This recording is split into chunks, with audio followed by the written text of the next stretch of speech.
Get your stinking paws off me, you damn dirty ape! That's right, I'm Charlton Heston, and we're liberating the humans. It's Planet of the Apes from IDW Games.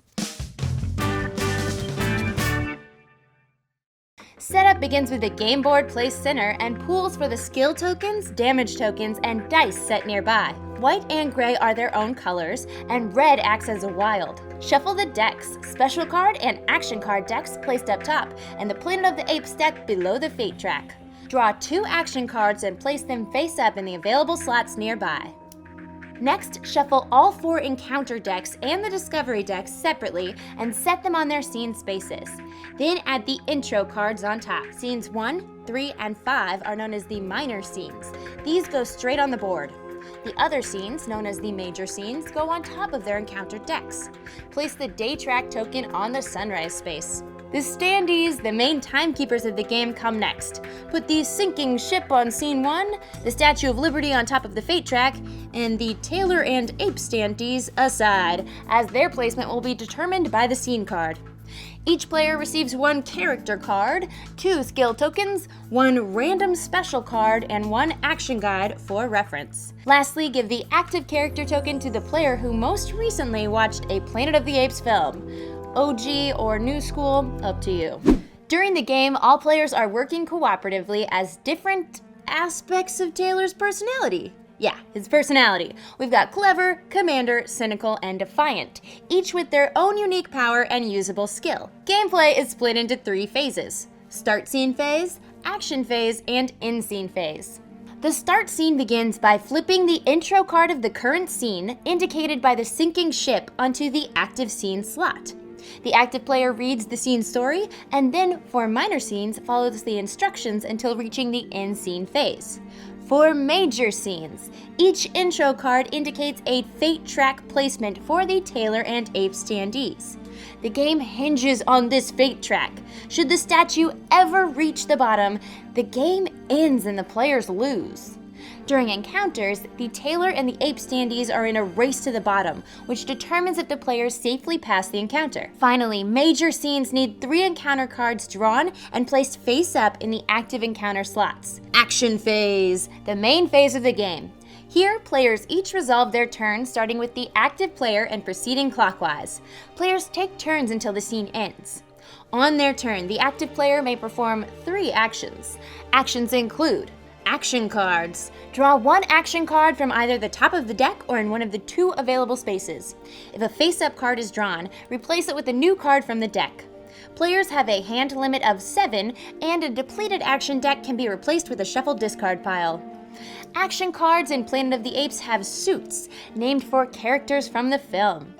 Cards with matching suits can be combined for special actions in the game. Contemplate.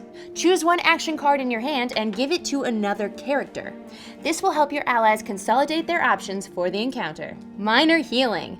Play a pair of matching action cards to remove 1 damage token from your board.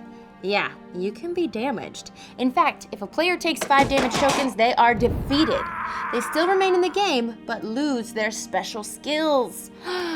Major healing. Same as minor, but a player may discard 4 matching action cards and heal 3 damage tokens. Allies. By playing 4 cards from the Nova and/or Zira and Cornelius suits in combination, a player can move the Ape standee up 1 space on the fate track. Adventure. Go tackle one of those encounters. This is the main progression action in the game. To resolve an encounter, the active player chooses one and addresses the challenge, either a dice roll or a card requirement. Dice rolls are the more dynamic challenge to tackle. The encounter card lists the rules for the rolls. The asset bar up top lists the number and color of dice automatically provided, the suits of action cards playable in the encounter, and the number of rolls a player can attempt to beat the challenge. If a player fails their rolls, though, they may play action cards, special cards, or use their unique skill to generate more successes or rolls. If the encounter card's challenge is beat, gain the reward at the bottom. If it's failed, take the penalty. Failed encounters remain in play. Successful encounters are discarded and replaced. Additionally, during the action phase, players have a number of free actions at their disposal which don't count against their 3 action limit on a turn. A player may prepare by playing a set of 3 matching action cards to gain 1 red die. Learn by playing a set of 3 matching action cards to gain a skill token. Skill tokens can be discarded to activate a player's skill on their board. Adapt by playing a set of 4 matching action cards to draw a special card from the deck. After a player has taken their 3 actions, there's a number of steps before the next player can act. If the player acquired too many action cards, they have to discard down to the hand limit of 7. Then advance the day track 1 space clockwise. Keep an eye on that sun, because when the day token reaches sunrise, players resolve any sunrise effects on each active encounter card. The sunrise effects are all negative, so try and tackle those encounters first. Next, draw a card from the Planet of the Apes deck and resolve both sections of the card. Some of these are negative, but not all.